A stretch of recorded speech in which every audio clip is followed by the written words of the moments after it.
I walked up to the table and stood there. My wife's jaw dropped, and her mouth hung open in a gaping hole. I think it was the most unattractive I had ever seen her look. Douglas started to rise, but I held up my hand and said, "No, Douglas, don't get up. As long as you are sitting, you are safe. But if you get up, I will be forced to knock your teeth down your throat. So please remain seated. I would hate to make a horrible scene here. I'm sorry that I'm interrupting your intimate moment, but I have to tell you, Julia, I cannot believe that you faked being sick so you could blow off a weekend with me and be with this piece of dog. You know there is no one in the world I hate more than Douglas Simon.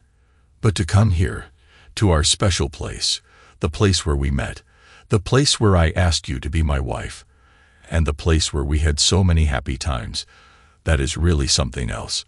Yes, it used to be a very special place to me, but it is not so special to me anymore. And neither are you. On our wedding day, you promised, I will never do anything to hurt you, and I will never do anything to make you stop loving me. As I see it, that is 2 broken promises, because 1, I am terribly hurt, and 2, my love for you is melting away like an ice cube in a cup of hot coffee. You know me better than anyone, Julia, and you know how I operate. I see the situation, analyze it, identify the problem, and look for the solution. I see the situation as you hear with Douglas, and analyzing it, I conclude you want to date other men. I am your husband, and I will not allow you to date other men. So I am obviously the problem. My solution is to remove the problem. So that is what I am going to do. You are now free to date any man you want. I hope this piece of dog is worth it. As I turned to leave, I added, Douglas, this isn't over between us. However, I will be seeing you around. I walked quickly to the exit and out onto the street. I hurried across Michigan Avenue and around the corner toward the lobby of the Drake Hotel. I stood there, out of view, when I saw Julia rush out the door and onto the sidewalk in front of Spaga. She desperately looked everywhere, trying to locate me, but she didn't spot me. When she didn't see me anywhere, her shoulders slumped, and she crossed the street, hailed a taxi, and headed north toward our condo, a few blocks away. I was horribly upset, but I took some consolation in knowing that I had at least ruined her night with Douglas, and also that she seemed to care enough to leave him and head home, hoping to find me there. She wouldn't. I waited a few more minutes to see what Douglas did. It wasn't long before he came out, hailed a taxi, and left in the opposite direction. I decided to stay at the Drake for a few days until I could figure out what to do with my life. So I went in and was able to get a room. You were probably wondering how we got to this point in time, so I will lay it all out for you. My name is John Burton, and of course, my wife's name is Julia. When I graduated from MIT, I took a job as a software engineer working for Grace System Solutions, a software developer in Chicago. The owner of the company and my boss was Greg Grace, and I have to say he was a pretty decent boss. I was able to work my way up in the company quite quickly and was actually pretty successful at what I did. At the second company Christmas party I attended, Greg introduced me to his goddaughter, Julia. She was the daughter of his best friend, and he had invited them to the party. I actually think he invited them so he could set me up with Julia. I was glad he did. Have you ever heard of love at first sight? Well, I was hit with it. I thought Julia was the most beautiful girl I had ever seen, and she was witty, funny, and everything else I could imagine I would want in a woman. Yeah, you can tell I was smitten. It didn't take long for me to dominate her night, and truthfully, I think she dominated mine too. We hit it off from the start and never looked back. As you read earlier, the party was at Spaga, and it just kind of became our special place. 3 months later, while on a Saturday evening date at Spaga, I asked her to marry me, and she jumped into my arms and said yes. We were married, and our lives just kept getting better and better. My career flourished, her career flourished, and we had many celebratory dinners at our place. We were married in 2010 and everything seemed to be going along great until about 6 months ago, when I started to get the feeling that the honeymoon was over. I know it isn't supposed to last forever, but I really wanted it to. I was almost certain that there wasn't anything going on behind my back. But of course, you could never be absolutely certain. It was just a feeling that the romance had diminished. I decided to do something about it, and began planning a surprise getaway for the two of us. One of my best friends and former roommate, Adam Hartley, worked with his father Ben in the software industry and was a customer of Greg's company. I frequently had to make trips to their offices in Cleveland, so I made my plans coinciding with one of the scheduled trips. Julia and I were supposed to go to Cleveland to meet with Adam and Ben, and their wives, Carolyn and Gloria, respectively, for dinner on Friday night. Then a brief meeting Saturday morning to discuss business, and then we were going to drive to Niagara Falls for a couple of days by ourselves, returning to Chicago on Monday night. My hope was that we would reconnect. Julia clearly gave off vibes that she didn't want to make the trip with me. She didn't know about the Niagara Falls aspect because I wanted it to be a romantic surprise to jumpstart our second honeymoon. But she kept balking at the idea, and I had to push a bit to get her to agree to go. Friday morning rolled around, and when I got up, Julia wasn't in her bed. I looked for her and found her in her spare bedroom, sleeping. I whispered, "Julia, are you awake?" She stirred slightly and responded, "John, I got sick in the night and slipped out of bed so I wouldn't disturb you. I'm really sick and just need to sleep some more. Will you call my office and tell them that I'm sick and won't be in at all today, please?" I did as she asked and left her to sleep while I went to work. Around 10 o'clock, I called her to see how she was feeling, and she said she was still sick. I said, "Well, I guess I'll have to go to Cleveland alone then." I didn't get a response to that, so I hung up the phone and immediately dialed Adam to let him know that I would be coming alone and to see if they wanted to change any of the plans. Adam suggested that since Julia couldn't make it, perhaps they would cancel the Cleveland trip and the two couples would just come to Chicago to meet with me Friday night, and then Saturday they could do some shopping on the Magnificent Mile. If Julia was feeling better, then we could have dinner Saturday night.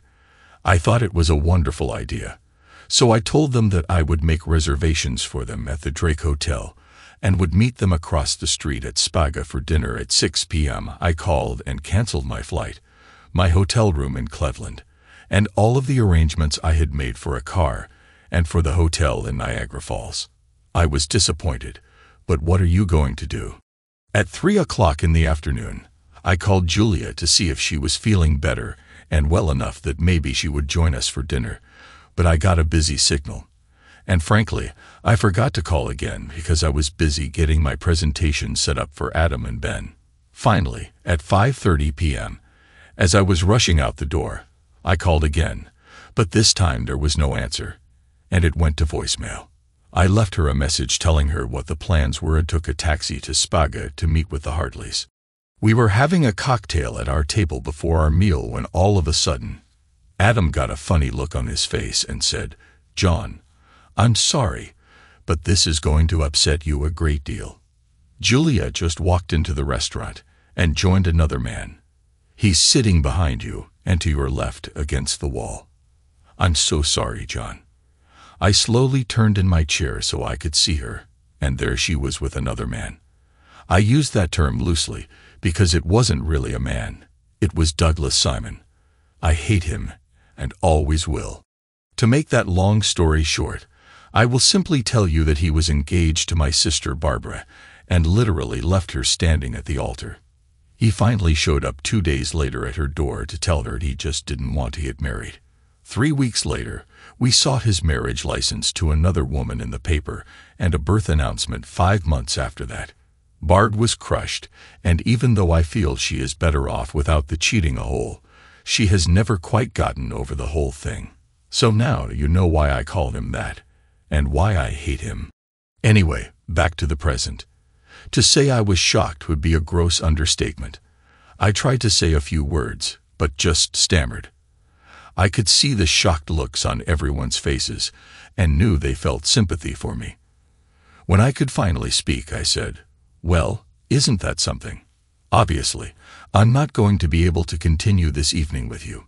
I'm not going to just sit here and pretend I didn't see what we all have seen. I suggest you continue your evening. And why don't we meet for breakfast tomorrow morning at 9:30 a.m. in your hotel coffee shop? I'm quite certain I will be in better shape by then. Also, it is obvious that Julia and I will not be meeting you for dinner tomorrow night. I'm really sorry. Please forgive me." I hugged the ladies and both men too. They were, after all, longtime friends. I walked over to the table where my wife was sitting. I am pretty sure that Adam followed a few steps behind just to make sure that everything would be all right. It wouldn't be, but I appreciated his concern for me. So, we are back to the confrontation at their table, and so forth. I am in my room at the Drake. I had turned off my cell phone while I was registering and figured I better turn it back on. There were several messages from Julia, but like everyone else in my situation, I just deleted them without listening to them. As I deleted the last voicemail, my phone rang again, but I let it go to voicemail because I didn't want to hear a thing she had to say. When it beeped that there was a voicemail, I just deleted it and turned off the phone again. Saturday morning, I met with Adam and Ben to talk about our business relationship. I said, "Well, guys, I think there are going to be some significant changes taking place in my life, and I'm not exactly sure what those are going to be. I would like to ask you to not sign the new contract Greg sent to you. Can you give me a little time to see what shakes out with my marriage and my job? As you know, Greg is Julia's father's best friend and her godfather. If you can, there may be a better deal for you out there later. If not, I certainly understand. But honestly, I don't see any harm in you going month to month with Greg until my future is solidified. What do you think?" As one, they replied, "John, we will do as you're asking. We are with Greg because of you, and if your situation changes, we will always be with you. Let us know what we have to do, and when things change, we are here for you in any way you want us to be." I got tears in my eyes with that, and again just hugged the two of them. Then the ladies walked into the restaurant, and it was time for them to drag their husbands off to spend their money. Adam's wife Carolyn smiled and said, "Come on, dear, your credit card is cold, and I think I need to warm it up for you." Gloria, Ben's wife, said, "I hope that Ben's cards are heat resistant, because we are going to swipe them so many times today that they just might melt. It isn't often we get a chance to shop the Magnificent Mile." I had to chuckle in spite of how I was feeling, because I knew they were playing with their husbands and also trying to cheer me up. Hugs all around, and off they went. I thought about going to the office to put some things in order, but figured that Greg might be there on a Saturday. And maybe even Julia would go there expecting I might turn up. I decided to stay away and go in on Sunday morning early to do what I figured I would need to do. I spent the rest of Saturday afternoon reading a book. The next morning, I went into the office and put a few things in order. I worked out the plan for what I would try to accomplish on Monday morning. Then I went back to my hotel room with the Chicago Tribune and started looking at the advertisements for apartments. I knew that I couldn't stay at the Drake for the long term, so I would have to do something else. When I had a few possibilities, I made some calls and set up appointments for Tuesday morning. When that was all set up, I settled down and decided to watch some football. Monday morning, I went to see my attorney. Roger had been my attorney since I arrived in Chicago, and I asked him if he would have a problem representing me in a divorce action. He said, "God, no, John. You can't really expect me to believe you are divorcing Julia. You love her like nobody I have ever seen." I replied, "Roger, the key word here is love. It is now past tense because I don't love her anymore. If you don't want to represent me, fine, but all I would ask then is that you don't represent Julia either." He agreed. "I would rather not represent either of you. I think you should try to work this out, John. But if you won't or can't, then you should use Jacob Easterman. I think he will do a good job for you. But please try to work it out, okay? I thanked him for the referral but said, "No way are we going to work it out, Roger. I just don't love her anymore." I met with Jacob, and he assured me that he could have all of the paperwork ready to file by the end of the day on Tuesday, and Julia would be served Wednesday morning. A visit to my bank was the next order of business, and I got a cashier's check for half of our savings account. I left all of the money in our checking account because there would be bills to be paid up until the time our divorce was final. Julia and I had a specific arrangement when it came to our finances. We each contributed a set amount each month to cover the monthly operating expenses. We also put in a set amount for meals and entertainment and a certain amount to build a fund for furnishings, equipment, etc. That account had grown to a sizable amount because we always put in more than we used. That is why I left it so it could pay bills until the divorce was final. We also each put about $500 per month into a savings account for vacations and holidays. I did take 50% of that account. All of the rest of our individual earnings were our money to invest as we saw fit and use as we saw fit. My investment account and her investment account were completely separate with different brokers. I don't even know the value of her account, and I suspect she doesn't know the value of mine. Likewise, our 401 plans were each separate. The only thing we knew about the other person's finances was the amount deposited each month into checking and savings. I took my cashier's check to a different bank locally and opened new accounts for myself. The amount I deposited in checking was $25,000 and $125,000 in my new savings account. I took care of a few additional details, mainly financial matters like insurances, etc. Then I figured it was time to go into the office and get things settled there. I had barely walked in the door when Kelly, the receptionist, told me, "Greg wants to see you in his office immediately." I figured, well, here we go. When I knocked on his door, he called me in. "Come in, John," and closed the door. I got a call from Julia. What in the hell is going on? I told him the whole story, and he asked, "What are you going to do now?" To which I replied, "I'm going to divorce her. What do you think?" Now, I really like Greg, but he is a bit arrogant sometimes, and it started to come out immediately. He said, "Oh no, you aren't, John. You're going to suck it up and work this out with your wife. There is no way you're going to divorce her and continue working here. Those are your choices. Work it out with Julia, or I fire you." I looked stunned. Really, I was pretending to look stunned and said, "Greg, are you telling me that my work isn't valuable enough for you to get around the fact that I am divorcing Julia? Haven't I done a good job for you? Have I broken any of the company rules or not followed company policy?" You may have guessed it by now that I had my phone recording this whole conversation. "John, you do a great job for the company. You are as straight-laced as it gets and always follow the rules. Hell, you helped write the company policy, so I know you follow that. But Julia is my goddaughter, and I am telling you that unless you work it out with her, I am firing you. Do you understand?"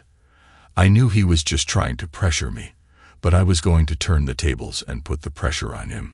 I didn't smile, but I wanted to at that point. Instead, I said in a sad voice with a sad face, "Then, Greg, you're going to have to say the words because I am divorcing Julia." He looked surprised and disappointed, but he said, "John, you're fired." I asked him to have security escort me to my office so I could remove the few things that I had left there. I did take a few things out on Sunday because I suspected that this was going to happen. I had worked with Greg a long time and knew him quite well.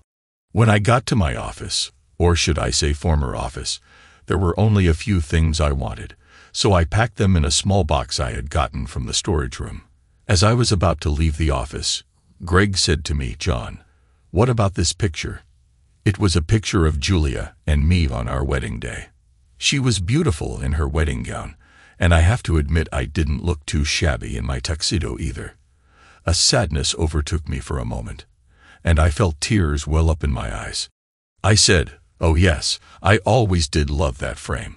I picked up the picture, took off the back, dropped the picture into the trash bin, and put the frame in my box of belongings.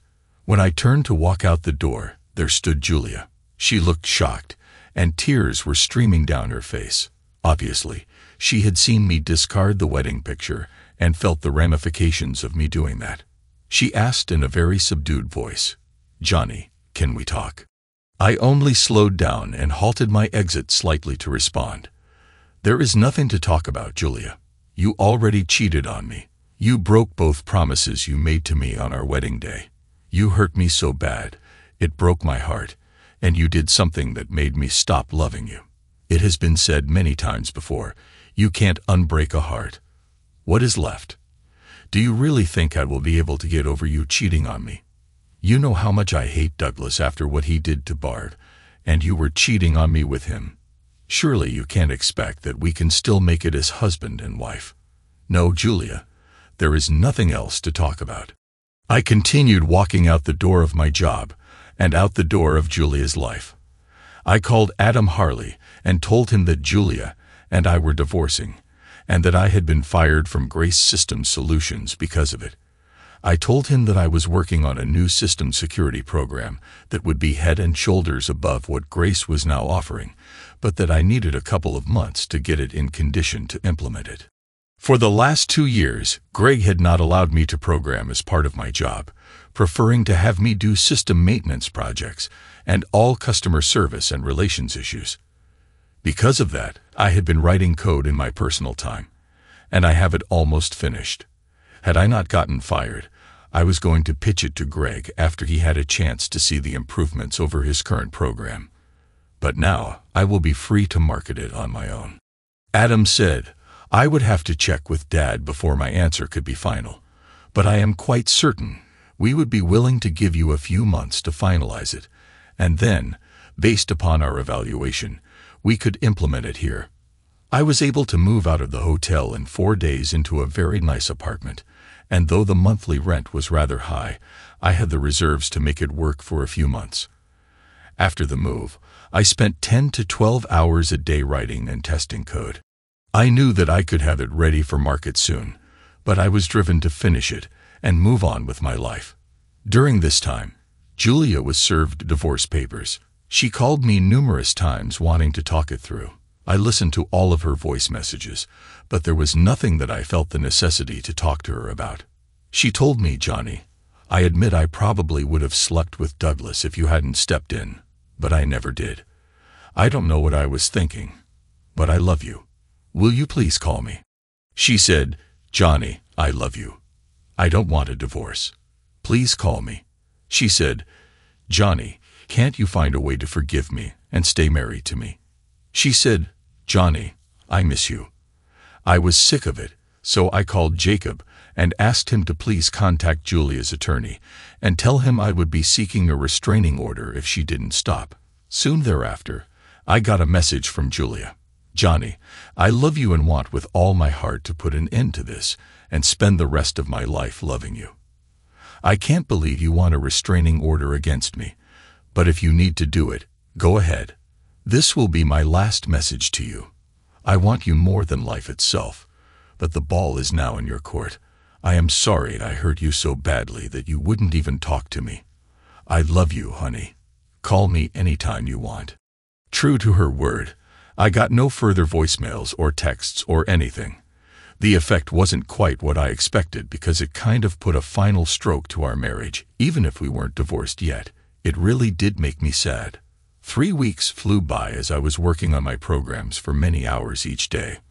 On a Friday afternoon shortly after lunchtime, I got a call from Jacob informing me that we had a court hearing scheduled for the following Wednesday morning with Judge Janice Caldwell.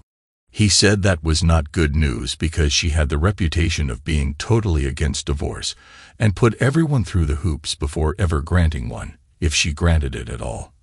When we arrived at the courtroom, Julia and her attorney were already there, and our case was called within a couple of minutes. Once seated, the bailiff called the courtroom to order. "All rise," and we did. Judge Caldwell entered, sat down, and welcomed us to her courtroom. She turned to me and asked, "As the petitioner in this divorce case, I am asking if you would drop this action and go home and work on your marriage. I replied, "No, Your Honor, I want to continue the action." I knew that trouble was probably coming when she had a look of disapproval on her face, but said, "Well, okay then." She turned to Julia and asked, "Mrs. Burton, are you in agreement with this divorce action, or do you want to work on saving your marriage?" Julia didn't hesitate. "Your Honor, I absolutely do not want a divorce. I love my husband, and I want nothing more than to save my marriage. Mr. Burton, I have reviewed the petition carefully, recognizing that you are filing on the basis of irreconcilable differences. I note that your proposed settlement is extremely fair, and I see no indication of the usual vindictiveness from the normal petitioner. Do you have any explanation why that is?" "Your Honor, I don't hate her. I don't want to hurt her, and I have no reason not to be fair in a settlement. I just don't want to be married to her anymore because I don't love her anymore." Julia gasped when I said that, and there was a hint of a sob. The judge continued, "I think there is a really good chance that you two can work out your issues given the proper opportunity. I'm going to order marriage counseling with a very qualified counselor. I am going to order 3 joint sessions, 1 initially, then 3 individual sessions for each of you, and then 2 additional joint sessions.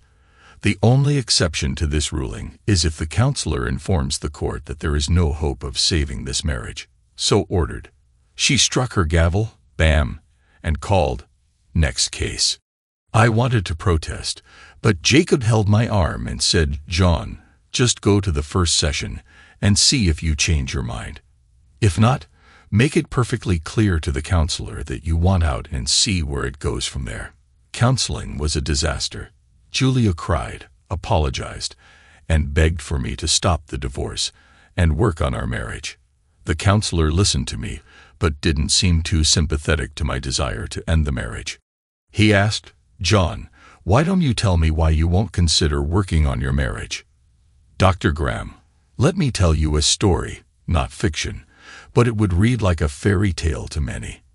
I was attending my company Christmas party and saw a girl across the room. Ever hear of love at first sight? It was love at first sight for me. My boss introduced me to his goddaughter, Julia, and I knew she was the woman I wanted to spend the rest of my life with.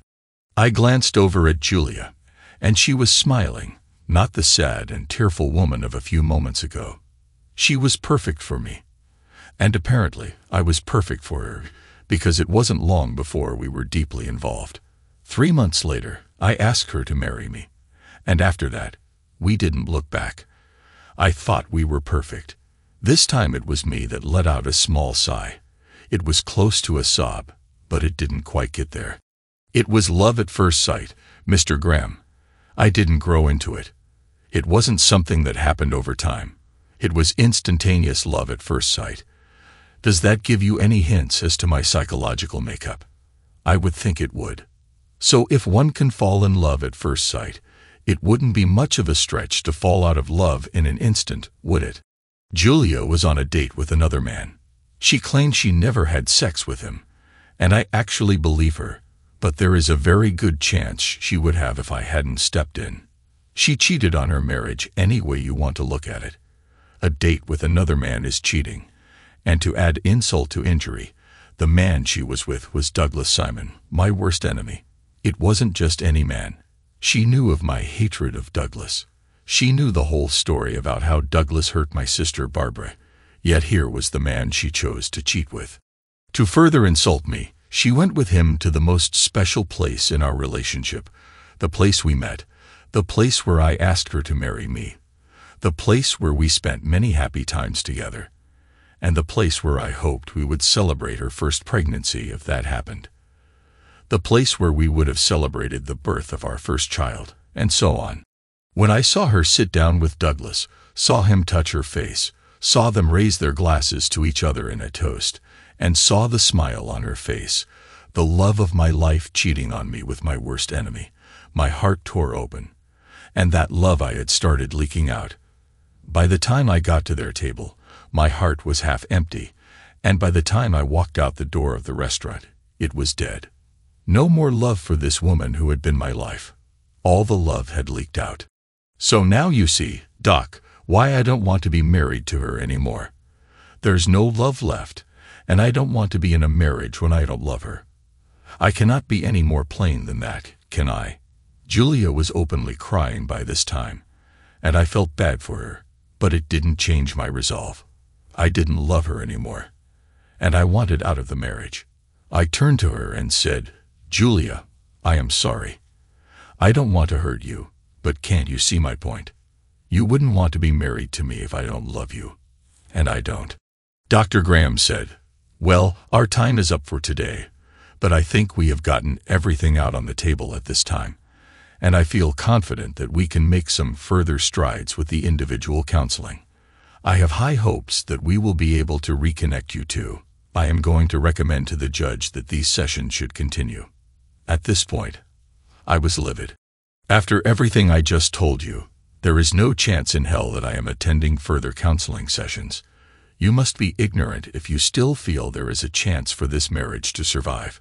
Have your counseling sessions with Juliet if you must, but I will not be attending any more sessions. I got up and walked out of the office. I thought, damn, how can anyone be so dense? 2 days later, I got a letter from the court with 3 dates scheduled for my individual counseling sessions. Needless to say, when the first date came and went without me attending, I was escorted to the courthouse and put before the judge and ultimately held in contempt of court. Judge Caldwell fined me $500 and informed me that if I missed my next counseling session, I would be jailed. I told her, "You will have to jail me then because I'm not going to any more counseling sessions." That is exactly what happened. I skipped the next session, and 2 hours after my scheduled appointment, a police officer knocked on my door and escorted me to the Cook County Jail. What a lovely place that is. Yikes. My attorney visited me each day and tried to get me to agree to go to the counseling, but I refused. On the 3rd day, I had another visitor. My old boss, Greg, had come to see me and was allowed a 15-minute visit. He said, "John, I am sorry you are going through this, and I am sorry for the way I treated you. I should have seen how things were with you and been more supportive. I think I have a way out of this whole thing for you if you will just give me a chance to work through it with you. If you agree to the individual counseling, Judge Caldwell will let you out of jail. Then you and I can sit down and go over what I feel will be helpful in resolving your situation. All I ask is that you consider coming back to work for me afterward. No promise is necessary, but just consider it." For the first time in quite a while, I actually felt good about something. Greg had always been my friend and had always been fair to me before the Julia thing blew up. I agreed to do as he asked and promised to think about going back to work for Grace System Solutions. The judge scheduled my first individual session for the next day, and I was escorted home by an officer who waited while I showered, shaved, and dressed for my appointment. He then escorted me to the session and waited for it to be completed. The session was what you would expect, with all the psychological digging and probing. You know how it is. I did everything I could to be as cooperative as possible. When the session was over, Dr. Graham escorted me out and informed the officer, "Mr. Burton was very cooperative and has agreed to attend the next session a week from today." The officer said, "Very well then, Mr. Burton. You are free to go home, but let me caution you that if you miss next week's session, you will be taken before Judge Caldwell again, and man, I wouldn't want to be in your shoes then. She is one tough, mean woman when she gets pissed, so my advice is to not skip that session." I called Greg and agreed to meet with him at my apartment the next day. He and I spent the whole morning talking through his proposed plan. We made all the necessary arrangements to obtain what we wanted and then went to lunch. After lunch, we sat down again to discuss my future involvement with Grace System Solutions. I said, "Greg, I have always thought well of you, and you have been a good friend. But I need to do what is best for me. I don't know if you remember, but back when I got my last promotion, you ordered me not to do any programming. You informed me that I was too valuable as a system maintenance manager and customer service relations manager to get up to my elbows in programming. I love to write code, though, Greg. So I have been working on a new security program that is 4 generations above anything on the market today. Trust me when I tell you that it would blow your socks off and revolutionize the system security of this country. You know all the trouble retailers have been having with being hacked. With my new program, that will be totally impossible. Totally. I'm a couple of months away from testing on real company data, and I would guess the program would be ready to roll out in 3 or 4 months. Greg nodded. You have Ben and Adam lined up for the test, right? I smiled and said, Greg, I never could pull much wool over your eyes. Yes, they have agreed to give it a trial. You know they are with you because of my personal friendship with Adam. And truthfully, if my program is successful, they would be leaving you. Greg said, I know you are right, but how do you intend to get around the non-compete clause in your contract? Greg, the non-compete clause only applied if I quit or was fired for cause. Neither of those is the case, though. You fired me because I wouldn't try to work out my marriage. Because of that, there is no non-compete clause issue. He got a devious smile on his face and said, not to be contentious, because I want you to come back to work for me, but I could have always trumped up some work-related issues to fall back on. I laughed at him, and he kind of got a pissed-off look on his face that I would laugh at him. Greg, I said, I recorded our conversation when you fired me, and I clearly asked you if there were any work issues responsible for my firing. You said no. My firing had everything to do with Julia and nothing to do with my work. I have you on tape. Why did you feel it necessary to tape that conversation, John? Because, Greg, I know you. I know how much you love Julia, and I was pretty certain that you would go all out to get me not to divorce her. Okay, fair enough. So, I continued, I expect to make a fortune on new software, and I am willing to share that good fortune with you, Greg. Under certain circumstances, I will come back to work for you full-time. My duties can remain the same with regard to customer service relations, but I will not go back to the system maintenance aspects.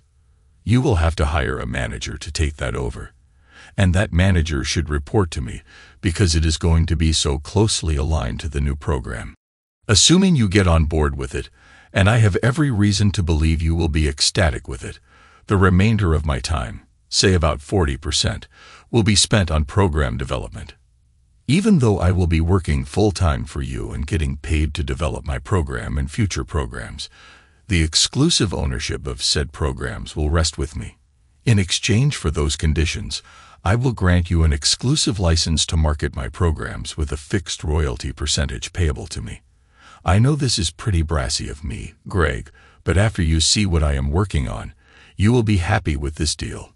We are going to make a killing.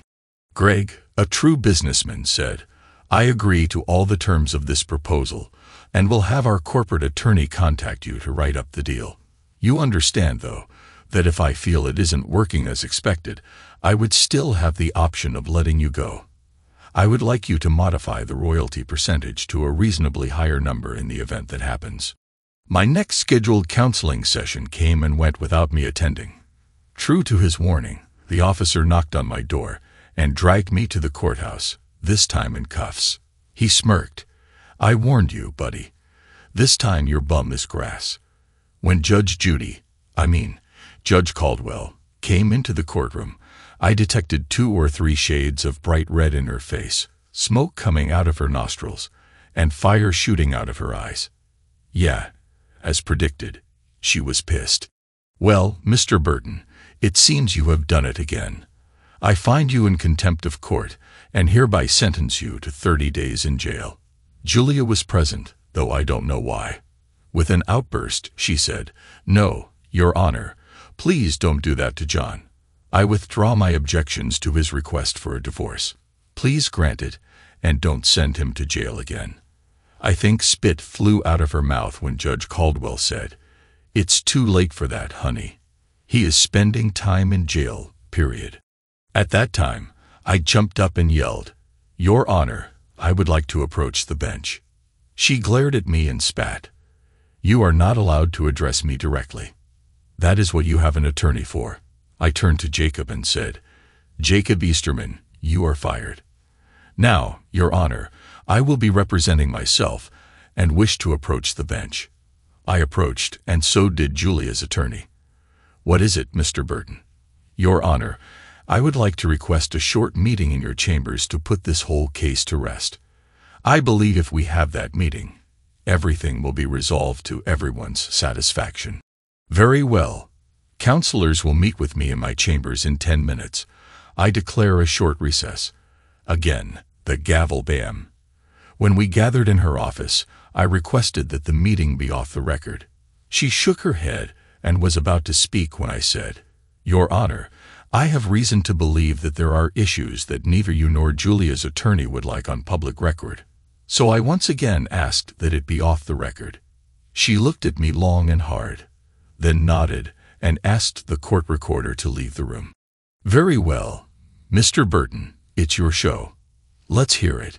First of all, Your Honor, I have no desire for anyone to get hurt further in these proceedings. Please believe me. I have reason to believe that there has been judicial impropriety here. I don't want you hurt. I don't want your marriage destroyed. I don't want Julia's parents' marriage destroyed either, and I certainly don't want Julia hurt.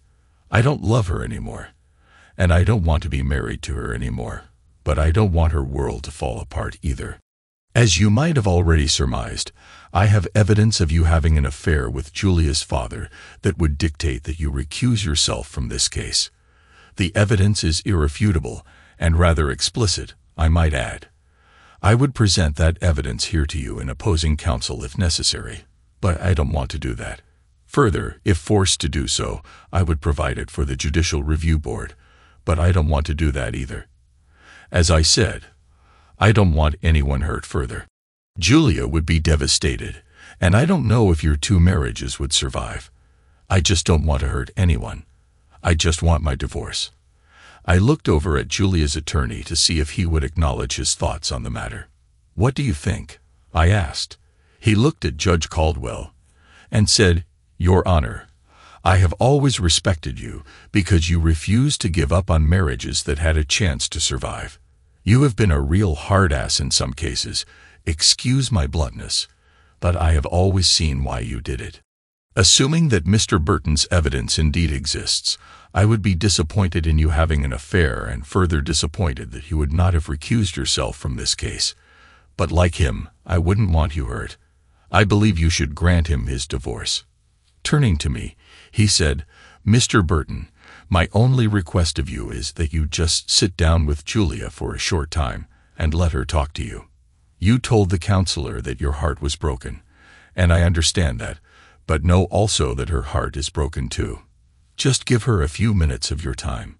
Your Honor, none of this needs to leave this room if you grant the divorce.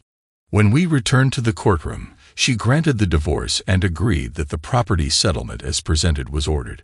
We each kept our investment accounts, our 401 KISS, and 50% of our savings. It was agreed that the operating expense account was sufficient to pay all of the bills up through the finalization of the divorce and beyond, and would remain in Julia's custody. It was agreed that she would receive the condo and could live there as long as she chose to, totally free. But should she sell it, the net proceeds would be split 50/50. The judge reversed her ruling of 30 days in jail and only assessed a fine of $500, which I gladly paid. I realized that she had to save face in some fashion, or there would be unusual scrutiny of the case, and nobody wanted that. As promised, I sat down with Julia in a private interview room next to the courtroom. She apologized again and told me she had no idea why she did what she did. She told me that she was going to continue to see her counselor until she understood why. She told me that she would always love me and begged me to forgive her. I do forgive you, Julia, and I do not hate you. I just don't love you anymore. I hugged her and walked out of the room. I could hear her crying as I walked down the hallway. I spent the next 6 weeks working on the new security program and was on the verge of implementing it on Adam and Ben's system. About a week before I was to go to Cleveland, I got a call from Julia. She said, Johnny, I have decided to sell the condo, and I have an offer for $560,000. I didn't want to sell it to someone else before I gave you the opportunity to buy it if you want it. If you want it, you can pay me the $280,000, and I will reject the other offer. What do you think?" "First of all," I said, "I do not want the condo. You can go ahead and sell it, and have my share of the proceeds sent to my attorney, payable to me. You will take care of any paperwork that needs to be handled for the sale and get the funds into my account. But secondly, why are you selling the condo?" She responded, "I am selling it because I am leaving town. I have a new job and won't be living here anymore." She went on to tell me that she had found out about her father and the judge, and that she knew I hadn't wanted anyone hurt, but it still did hurt her when she found out. She said she just needed a fresh start. I wished her all the luck in her new job, and said my goodbyes. 2 weeks later, I walked into Adam and Greg's company with my security software package prepared for the testing phase and implementation of the live system. When Adam came to greet me, he gave me a big hug and said that they were very excited about the new system and anxious to get started. "John," he said, "let me introduce you to our IT administrator." And there stood Julia. I glanced at Adam and said, "What is this all about?"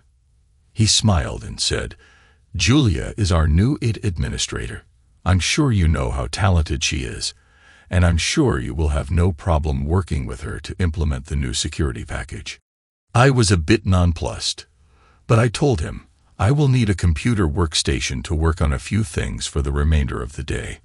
I will work some with Julia today, but mostly I will be getting the package ready for installation and implementation.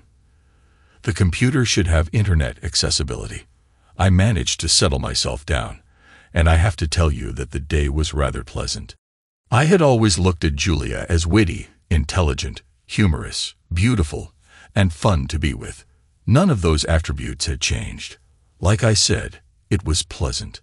I also had always considered Julia to be my best friend, as well as my wife and lover, so we got along wonderfully throughout the day. It was quite obvious that Julia was doing everything in her power to be close to me, to interact with me, and yes, to subtly touch me. It was having an effect. Like I said, I always considered Julia my best friend, and truthfully, I missed her. At 5:30 p.m., we said our goodbyes with "I will see you tomorrow," and left. Sitting in my hotel room, I did a lot of thinking and decided to make a bold move. I logged onto my laptop and hacked into the company computer system. Yes, you know us programmers almost always put a backdoor into our systems just in case we ever want to access it. Anyway, I hacked into the personnel records and got Julia's address. I went to the wine store and bought a bottle of Julia's favorite wine and drove to her apartment. The doorman asked whom I wanted to see and if she was expecting me. I informed him I was there to see Julia Burton, and no, she was not expecting me. He called Julia's apartment and got no response. I figured that maybe she had gone out to dinner and wasn't back yet, so I asked if it would be all right for me to wait for a while. He told me that it would be okay and directed me to a small lounge area off to the side of the lobby. It wasn't too long before I saw Julia walk through the door with a man in tow. As they reached the elevator, the man gave her a hug and a kiss and patted her on the bum. Just then, the doorman came to his senses, walked over to them, said something to Julia, and pointed in my direction. I started walking toward them, and I heard Julia say, "Oh God, no. Oh please, no, no, no." Well, here we are again. "It seems I am always interrupting your dates, Julia," I said. "I apologize. I had no right to show up here uninvited, but obviously I am glad I did." I handed the bottle of wine to the man and said, "You two have an enjoyable evening," as I walked out the door. Julia was rushing after me, begging, "Johnny, please don't go. Please don't leave me again." But I did. I went back to my hotel and sent Julia an email at the company. "Julia, when I walked into Adam's offices, I was surprised to see you there. I guess it didn't take me too long to realize that you had probably quit your job, sold the condo, moved to Cleveland, and went to work for Ben and Adam, so you would have the opportunity to be close to me. I might be an arrogant person, but I assumed you wanted a chance to get close to me, hoping that we might reconnect and get back together. I imagine Gray had a lot to do with that, telling you what I was working on and where I would be. That doesn't surprise me, really, but it doesn't make me too happy to have him messing with my life. Anyway, I was actually quite happy to see you. Truth be told, I have missed you. We were, after all, great friends. I enjoyed being with you today. It felt really good. I didn't want it to end, so I decided to bring over a bottle of wine so we could talk some more away from the office. I had to take a break to refocus my thoughts. Then I continued. Imagine my surprise at seeing you with another man. It kind of confuses me. I guess you go to all the trouble to be close to me again, but in the short time you have been in Cleveland, you already have an intimate relationship with another man. There are only two things I can think of that would explain that action. You aren't really interested in renewing our relationship, or you still have it in your head that you could be with me and date other men. Well, either way, I am out of the equation. I honestly had been second-guessing myself for divorcing you, but your actions give me peace of mind, knowing I didn't make a mistake. What makes me angry at myself is the knowledge that I almost was a fool again, believing that you cared about me. You don't. You care only about yourself. I hope one day you find what will satisfy you, what will make you happy. The only remaining thing I want to say is don't pursue me in any way again. As far as you are concerned, I shouldn't exist. Have a good life, Julia. Then I sent her a second email related to the software installation. Julia, attached to this email is a file containing complete instructions on how to activate the security software. There is a 2-word password needed to access the file and the security system. I'm going to let you figure out what those 2 words are, but if you think back to the last time we saw each other at Spaga, it should be pretty easy. If you can't remember the 2 words, maybe Adam can help you out because he heard them too. Of course, the passwords were broken promises. Those 2 words would always be needed to access the security system. I know I was being a bit juvenile, but so what? She would be reminded of how she treated our marriage every time she accessed the system. I have installed the package on the server, and using the instructions, you only need to activate it and set second-level access codes and passwords for the various users. It is all in the instructions. If you have any issues in the future, call Greg, and he will put you in touch with the staff that worked with me on the program because I will not be working there any longer. Good luck. Sometimes, the men who have divorced a cheating wife find a younger, more beautiful, sexier, smarter, and more intelligent woman than the one they divorced. She likes sex better and will love him forever and never cheat on him. That was Julia before she cheated on our marriage, and then it wasn't. I didn't find that woman. In fact, when I resigned from Grace System Solutions, I went into a state of depression. Yes, I did continue to receive huge amounts of money from royalties for the security package licenses Greg continued to market. It was beyond my expectations, but the money didn't matter to me anymore. I was in territory that I had never been in before. I think my self-esteem was at the bottom. I had lost confidence in myself, a first for me since I had always been self-assured. I knew I had a problem. So ultimately, I applied myself and started seeing a counselor. After a few sessions, I came around. I continued to see the counselor, and no, it wasn't Dr. Graham. For a while longer, but I was pretty sure I was back on the right track. I dated occasionally, but never anything serious. With the money flowing in my life better, I decided to just go with the flow for a while before I ever fall in love again. Thanks to everyone who took the time to listen to today's stories. If you enjoyed it, please consider liking and subscribing if you haven't already. Feel free to share your thoughts on the events in the comments below. Take care.